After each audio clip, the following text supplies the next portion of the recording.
Et salut à tous mes poneys Cinétarion et j'espère que vous allez bien. On se retrouve aujourd'hui pour une petite vidéo de lore D&D mais pas n'importe laquelle, car aujourd'hui j'ai quelque chose d'assez étrange à vous présenter. Avant que la vidéo commence, bien évidemment, je vous invite à vous installer confortablement et à venir checker mes créations et les réseaux sociaux si vous désirez tout simplement venir vous tenir au courant des futurs projets avant les autres. Je pense notamment via Twitter. Bien évidemment, votre soutien est toujours une bénédiction si tout est en ordre pour vous. Nous allons donc dès à présent commencer notre vidéo de lore D&D.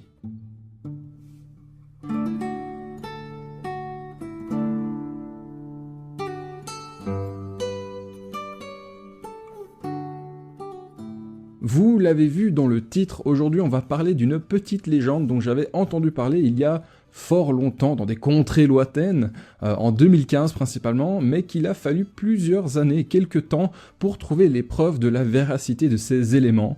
Il existe des portes secrètes à travers le multivers pour atteindre Eberron. Oui, vous l'avez bien entendu. Il existe officiellement des portails cachés dans Donjons & Dragons permettant d'atteindre l'univers inaccessible d'Eberron, et j'ai également les emplacements de ces fameuses portes que je vais vous révéler dans cette vidéo si vous regardez jusqu'à la fin. Mais avant de commencer, je dois un petit peu expliquer à ceux qui ne connaissent pas la particularité que représente en fait le monde de Eberron dans Donjons & Dragons. Eberron fait partie de la cosmologie de la Grande Roue et de l'ensemble du multivers donc de Donjons & Dragons, étant situé au plus profond de ce qu'on appelle le plan éthéré. Cependant, il se trouve en fait au centre de son propre plan matériel et de sa propre cosmologie d'autres plans qui gravitent autour de lui et ont des effets profonds sur lui également. Ce qui le rend en fait inaccessible depuis le reste du multivers comme une espèce d'anomalie spatio-temporelle où un univers serait à l'intérieur d'un autre univers. De plus, cette cosmologie et l'anneau de Sibéris qui l'entoure scellent en fait ce monde à l'écart des plans réguliers de la Grande Roue, et donc du reste du multivers, empêchant les divinités et les puissances extérieures, tant célestes que diaboliques, d'y avoir une influence. Néanmoins, il est possible de voyager vers et depuis Eberron via les plans du moins en théorie, mais aucun des archimages que j'ai pu consulter ou des explorateurs planaires n'ont pu me le confirmer également. Il est possible de passer par le plan éthéré ou d'utiliser l'un des divers sorts destinés à traverser les plans, mais la cosmologie est conçue spécifiquement pour empêcher cela avec Eberron en particulier. Et là où c'est un peu plus complexe, c'est de vous expliquer en fait que les plans matériels alternatifs tels que celui d'Eberron peuvent également être atteints en s'enfonçant dans la gisombre ou en passant par un portail spécifique en utilisant ce qu'on appelle en fait un demi-plan partagé comme une espèce de couloir entre les mondes. Mais là encore, ce n'est qu'une théorie.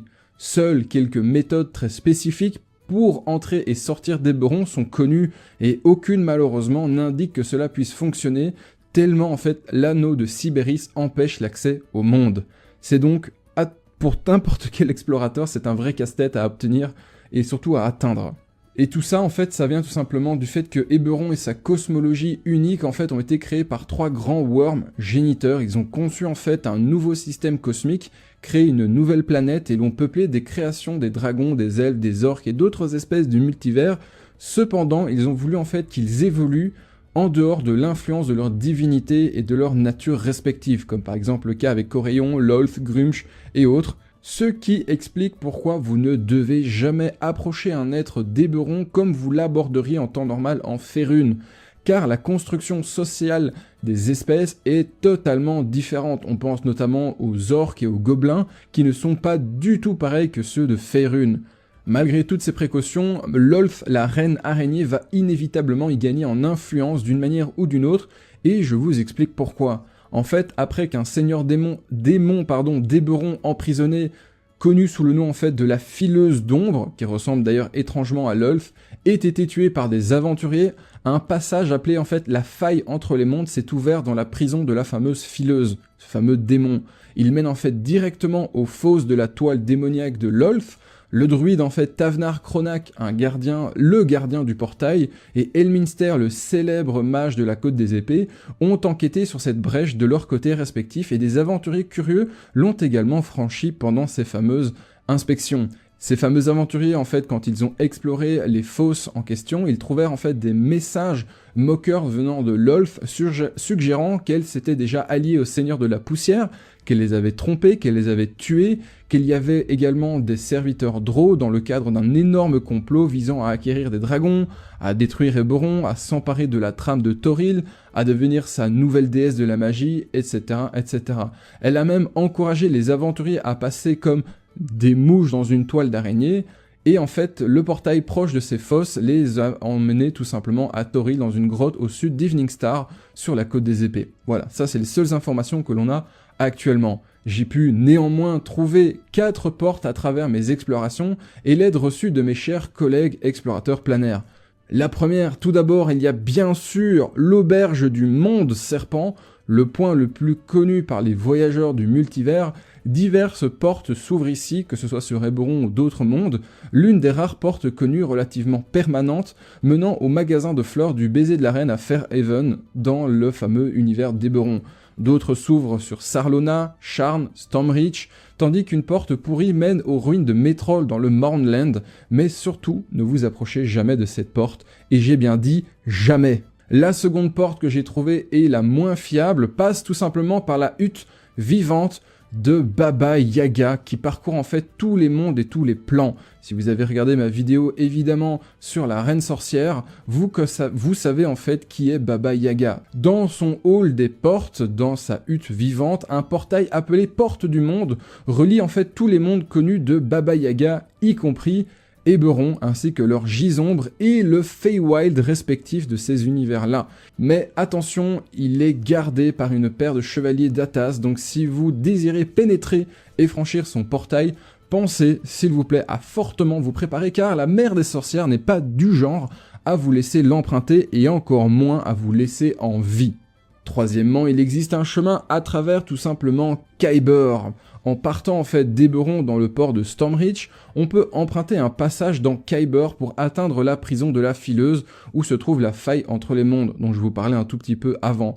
Cette faille est reliée à une partie du plan appelée la fosse de la toile démoniaque qui contient à son tour un portail aussi vers une grotte située au sud de la ville d'Evening Star, sur une autre planète appelée Toril, la planète où se trouve Faerûn.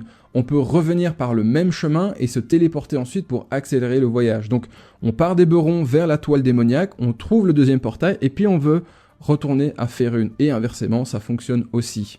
Et enfin, quatrièmement, une porte que j'ai découvert il y a peu en parcourant le monde de Ravenloft afin d'y accueillir mes chères joueuses dans notre actual play. Si vous n'avez toujours pas été le regarder, c'est l'occasion, n'oubliez pas, c'est gratuit, c'est disponible sur la chaîne. Il existe un moyen de traverser et de passer en Eberron grâce au demi-plan de l'effroi, autrement connu également sous le nom de Ravenloft. Un portail brumeux entre deux arbres dans l'enclave de la maison Jorasco à Stormreach emmène le voyageur qui entend les cris d'angoisse émanant de l'intérieur dans les brumes et sur l'ancienne route de Svalich en Barovie. Un portail similaire se trouve également près de la même grotte au sud d'Evening Star. Certains portails en fait de Barovie ramènent à la grotte d'Evening Star ou à l'enclave de la maison Jorasco, mais le chasseur Rudolf von Richten et le mage fou du mont Baratok les ont pour la plupart tous fermés définitivement. Du coup, actuellement, il existe quelque part en Ravenloft, en Barovie principalement, un portail permettant de se téléporter en Eberron.